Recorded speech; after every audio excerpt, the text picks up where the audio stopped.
नरेंद्र मोदी जो हमारे प्रधानमंत्री हैं, उनसे कहूंगा कि उद्देश्य से क्षमा याचना करें। आप पद पर नहीं रह सकते। मैं पहली बार उनके इस्तीफे की मांग करता हूं।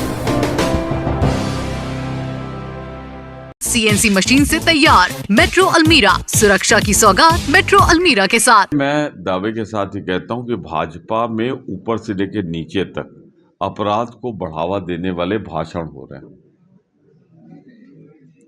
हर वो स्थिति की जा रही जिससे उत्तर प्रदेश का वातावरण सामान्य न रहे। आप मेरा इशारा समझ रहे हैं। मैं सर्वोच्च पदों पर बैठे हुए लोगों की बात कर रहा हूं, जिस तरह की बातें हो रही, और अपराधियों को जिन्होंने टिकट दिया है उनके इतिहास आपके सामने। मैं किसी पार्टी का नाम नहीं लूंगा, लेकिन भाजपा में बड़े पैमाने पे अपराधियों को टिकट दिए गए हैं, इसमें कोई दो राय नहीं। मैं विपक्ष की बात कभी नहीं करता। हाँ, कांग्रेस कह सकती कि हमने महिलाओं को दिया, नौजवानों को दिया, आपराधिक इतिहास से दूरी बनाए रखी। कि मुद्दे पर आप देख लीजिएगा, जीत हार का अंतर बहुत बड़ा होगा। दूसरा, दो सर्कमस्टेंसेस जो मैंने दिए हैं, क्या जरूरत थी एमएलसी का चुनाव इसके साथ कराने का? मुझे तो नहीं याद पड़ रहा है कोई कभी ऐसा हुआ। अच्छा हुआ तो दोनों साथ घोषित होने चाहिए थे। जिस दिन वो घोषित हुआ था उस दिन हो जाता, एक दो दिन के अंतर पे हो जाता, 3 दिन के अंतर पे हो जाता। ये जब पहला राउंड समाप्त होने के करीब है तो क्यों हुआ? मेरा अपना निष्कर्ष ये है कि चूंकि सामान्यतः एमएलसी के चुनाव में अभी तक का जो ट्रेंड है, जिसकी सरकार रहती है वो एमएलसी ज्यादा जीतता है। तो भाजपा को लगता है 10 मार्च के बाद उनकी सरकार नहीं रहेगी, इसलिए इसको 10 मार्च के पहले करा लो तो शायद कुछ एमएलसी जीत जाए, कुछ जीते, क्योंकि जनता बहुत इंटेलिजेंट, वो समझ गई क्या होने जा रहा है। वरना तो उसके बाद जिस तरीके से दुरुपयोग होता है सत्ता का एमएलसी में ही मैं देख रहा हूँ पिछले 2-3 चुनाव से। और उसी तरीके से एक बात और, ये बड़े जोर शोर से एग्जिट पोल और क्या क्या कराए जा रहे थे। ये पहले दूसरे राउंड जब लगभग अपने उरूज पे है तो क्यों रोक दिए गए? रोका इलेक्शन कमीशन ने, पर भाजपा ने कोई आपत्ति तो नहीं लगाई, विपक्ष ने लगाई ना, सत्ता पक्ष ने तो नहीं लगाई।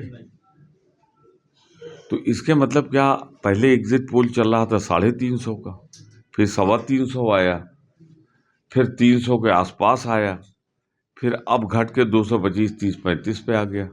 तो क्या 135 पहुंच गया इसलिए रोक लगाई गई? वरना 230-35 भी बुरा नहीं था एग्जिट पोल या सर्वे, दोनों मिला के। राष्ट्रपिता बापू की हत्या का दुख व्यक्त करते हुए पूरा देश ही नहीं, दुनिया के कई हिस्सों में उन्हें श्रद्धांजलि अर्पित की जा रही है। आज ही के दिन उनकी हत्या एक गोडसे ने की थी। आज मैं देख रहा हूं जो समाचार आए हैं, दूसरी बार महात्मा गांधी की हत्या के समाचार मिल रहे हैं। मैं मीडिया को बधाई देना चाहता हूं कि उन्होंने इस देश के लोकतंत्र की हत्या का सजीव तथ्यों सहित, सबूत सहित प्रस्तुत किया है। जिस प्रकार भारत और इजराइल में पेगासस जासूसी संयंत्र का समझौता हुआ था, उसे न्यूयॉर्क टाइम्स ने, जो दुनिया के प्रतिष्ठित अखबारों में एक है, सर्वाधिक पढ़ा जाने वाला, उसने तथ्यों सहित सारे विवरण प्रकाशित किए। पेगासस से क्या हुआ? सुप्रीम कोर्ट के चीफ जस्टिस जजेस की जासूसी कराई गई, बड़े अखबारों की, उनसे जुड़े संस्थानों के प्रतिनिधियों की, प्रेस प्रतिनिधियों की कराई गई। विधायिका में सिर्फ विपक्षियों की ही नहीं कराई गई, अपने ओन मंत्रियों की भी कराई गई। और कार्यपालिका के कई नाम आए जो सूची में हैं।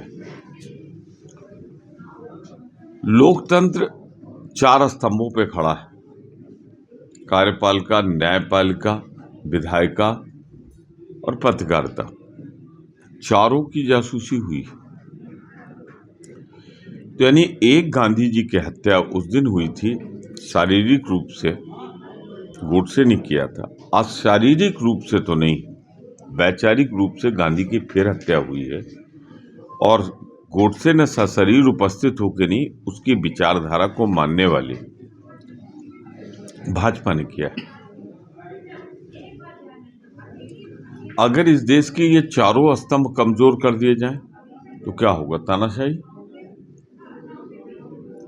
लोकतंत्र विहीन भारत।